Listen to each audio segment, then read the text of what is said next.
నమస్తే. ఈనాటి ఈ ప్రత్యేకమైన విశ్లేషణకు స్వాగతం. వేద జ్యోతిష్య గ్రంథాల ఆధారంగా అసలు ధనుస్సు రాశివారి భవిష్యత్తు ఎలా ఉండబోతోందో ఈరోజు మనం డీకోడ్ చేద్దాం. ఈ పురాతన మూలాలు ధనుస్సు రాశి జాతకులకు ఎలాంటి అద్భుతమైన అవకాశాలను తెస్తున్నాయో, అలాగే ఎక్కడెక్కడ జాగ్రత్తగా ఉండాలో ఒక పద్ధతి ప్రకారం అధ్యయనం చేద్దాం. అత్యంత ఆసక్తికరమైన ఈ విశ్లేషణను వెంటనే ప్రారంభించేద్దాం. సరే, ఆలస్యం చేయకుండా ఇందులోకి వెళ్దాం. ఈ విశ్లేషణను మనం ఒక క్రమపద్ధతిలో చూద్దాం. 1. ధనుసు రాశి ఖగోళావలోకనం. 2. విద్య, కెరీర్ మరియు సంపద. 3. కుటుంబం, ప్రేమ మరియు ప్రయాణాలు. 4. ముఖ్యమైన జాగ్రత్తలు మరియు పరిహారాలు. చివరగా 5. మే 2026 వారపు భవిష్యత్తు. మొదటి విభాగం 1. ధనుస్సు రాశి ఖగోళ అవలోకనం. ప్రాథమిక అంశాలు.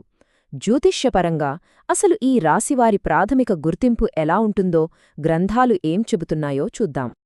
ధనుస్సు రాశికి సంబంధించిన ప్రాథమిక అదృష్ట అంశాలు నిజంగా చాలా ఆసక్తికరంగా ఉంటాయి. మూల, పూర్వాషాఢ అలాగే ఉత్తరాషాఢ 1వ పాదం నక్షత్రాలు ఈ రాశి కిందకు వస్తాయని గ్రంథాలు చెప్తున్నాయి. మరి వీరికి కలిసొచ్చే అదృష్ట సంఖ్యలేంటంటే 3, 12 మరియు 21. రంగుల విషయానికొస్తే పసుపు మరియు నారింజ రంగులు వీరికి చాలా అదృష్టాన్నిస్తాయట. ఇక ఈ రాశివాళ్లలో ఎప్పుడూ కనిపించే ఆ పాజిటివ్ ఎనర్జీ వెనుక అసలు కారణమేంటో తెలుసా? వారి రాశ్యాధిపతి అయిన గురువు, అదేనండి బృహస్పతి. ఈ గ్రహం ధనుస్సు రాశివారిలో ఒక సహజమైన ఉత్సాహాన్ని నింపుతుంది. వాళ్లు ఎప్పుడూ పాజిటివ్గా, ఆశావాదంతో ఉండటమే కాకుండా చుట్టుపక్కల వాళ్లకూడా ఒక పెద్ద ఇన్స్పిరేషన్లా నిలుస్తారని మూలాలు చాలా స్పష్టంగా వివరిస్తున్నాయి. ఇప్పుడు 2వ విభాగం 2. విద్య, కెరీర్ మరియు సంపద. అపూర్వమైన వృద్ధి. ఈ రంగాల్లో గ్రహాల అనుకూలత ఎంత అద్భుతంగా ఉందో ఇప్పుడు తెలుసుకుందాం. ఇది ముఖ్యంగా విద్యార్థులకు సంబంధించిన ఒక అద్భుతమైన విషయం.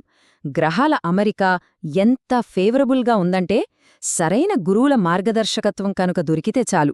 వీరు పోటీ పరీక్షల్లో ఏకంగా టాప్ ర్యాంకులు అంటే నంబర్ 1 స్థానాన్ని కొట్టేసే అవకాశాలు పుష్కలంగా ఉన్నాయని జ్యోతిష్య గ్రంథాలు బల్లగుద్ది మరీ చెబుతున్నాయి.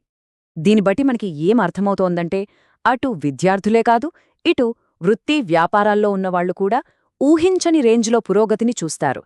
ఎప్పటినుంచో వేధిస్తున్న పాత అప్పులన్నీ పూర్తిగా తీరిపోయి ఒక పెద్ద రిలీఫ్ వస్తోంది. విదేశీ అవకాశాలు తలుపు తడతాయి. అలాగే ప్రమోషన్స్ కోసం ఎదురుచూసే ఉద్యోగులకి కూడా ఇది చాలా మంచి సమయం. ఇక కొత్తగా ఏవైనా బిజినెస్ ప్రాజెక్టులు స్టార్ట్ చేయాలనుకునే వాళ్ళకి మాత్రం ఇది పర్ఫెక్ట్ టైం అని చెప్పొచ్చు. తదుపరి 3వ విభాగం 3. కుటుంబం, ప్రేమ మరియు ప్రయాణాలు. బంధాలను బలపరుచుకోవటం.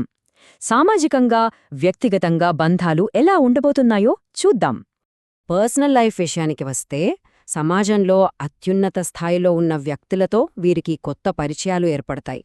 అది ఇంటి లోపల అయినా సరే, లేదా బయట సమాజంలో అయినా సరే. వీరు చెప్పే మాటకు, చేసే పనులకు తిరుగులేని గుర్తింపు, అలాగే అఖండమైన పలుకుబడి ఖచ్చితంగా లభిస్తాయని మూలాలు స్పష్టం చేస్తున్నాయి. ఇక గృహ, ప్రయాణ అంచనాలను ఒకసారి గమనిస్తే, కుటుంబంలో వాతావరణమంతా సందడిగా చాలా సంతోషంగా ఉంటుంది. ఇంట్లో శుభకార్యాలు సులభంగా జరుగుతాయి. ప్రేమ వ్యవహారాలు మరింత బలంగా, ఆనందంగా మారతాయి. ప్రయాణాల గురించి చూస్తే, ముఖ్యంగా వ్యాపార నిమిత్తం చేసే ప్రయాణాలు విశేషమైన లాభాలను తెచ్చిపెడతాయి. అలాగే ఎప్పట్నుంచో విదేశాలకు వెళ్లాలనుకునే వాళ్ల ప్రణాళికలు ఎలాంటి ఆటంకాలు లేకుండా సక్సెస్ఫుల్గా ముందుకు సాగుతాయి. 4వ విభాగం 4. ముఖ్యమైన జాగ్రత్తలు మరియు పరిహారాలు.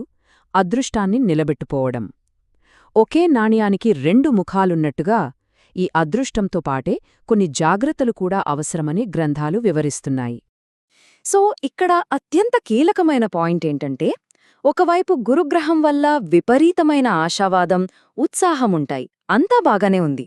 కానీ సరిగ్గా ఇక్కడే ఒక చిన్న రిస్క్ కూడా పొంచి ఉంది. అదే అతి ఆత్మవిశ్వాసం. దీనివల్ల తొందరపాటు నిర్ణయాలు తీసుకుని చిన్న తప్పులు చేసే ప్రమాదముందని గ్రంథాలు హెచ్చరిస్తున్నాయి. అందుకే చేసే ప్రతి పనిపైన నిరంతరం ఒక కన్నేసి ఉంచడం చాలా అవసరం. ఈ హెచ్చరికలతో పాటుగా ఇంకో ముఖ్యమైన విషయాన్ని కూడా గ్రంథాలు గట్టిగా ప్రస్తావించాయి. అదే ఆరోగ్యం.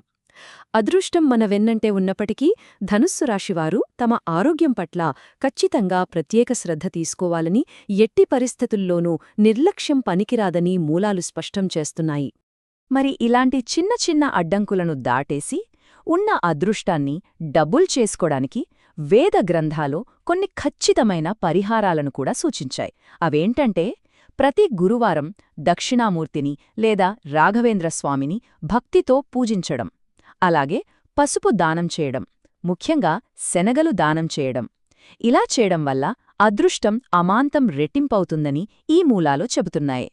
ఇక ఆఖరిది 5వ విభాగం 5 మే 2026 వారపు భవిష్యత్తు, ఒక నిర్దిష్ట కాలక్రమం.